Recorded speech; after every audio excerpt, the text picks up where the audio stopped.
ሰላም እንደምን አላችሁ? ዛሬ እንግዲህ በአዲስ ቪዲዮ መጥቻለሁ።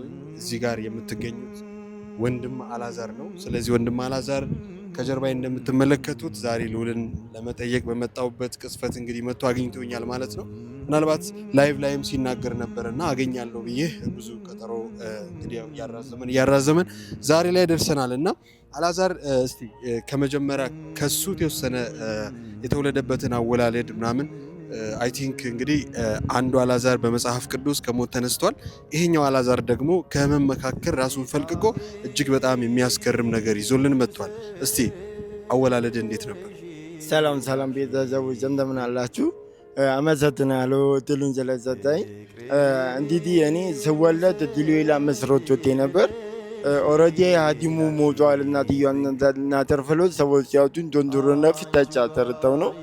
በ4 ዓመቴ አወራሪና አረማመዴ ሊቀየር አልቻለም። ወደ ሆስፒታል ስንሄድ ፋይላችን የሚያሳይ ሁለታችንም እንዳረፍን ነው።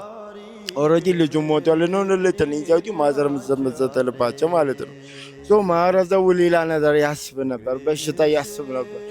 እኔ ግን ማህበረሰቡ ነው ብዬ አምኜ አሁን ግን ማህበረሰቡ እንደተሳሳተና ራሴን እንደተወደውት አውቄ የራሴን ሙሉ ፊልም ለመስራት ለማህበረሰቡና እንደኔ አይነት ሰዎች ደግሞ የሚታዩበትን አንድ ለመለወጥ ሾርት ሙቪ ሰርቻለሁ። እጅን ሾርት ሙቪ ትቴቱን በመዱረት ተባብራችን ፊልሜን አይታችሁ አበራተታችሁ ሙሉ ፊልሙን ደግሞ ሰርቼ እንደኔ አይነት ፐርሰናሊ ሰዎች የሚታዩበትን አንድ ለመለወጥ ፈልጌ ነው ቢኒዬ አንተ ዛሬ መጣሁት።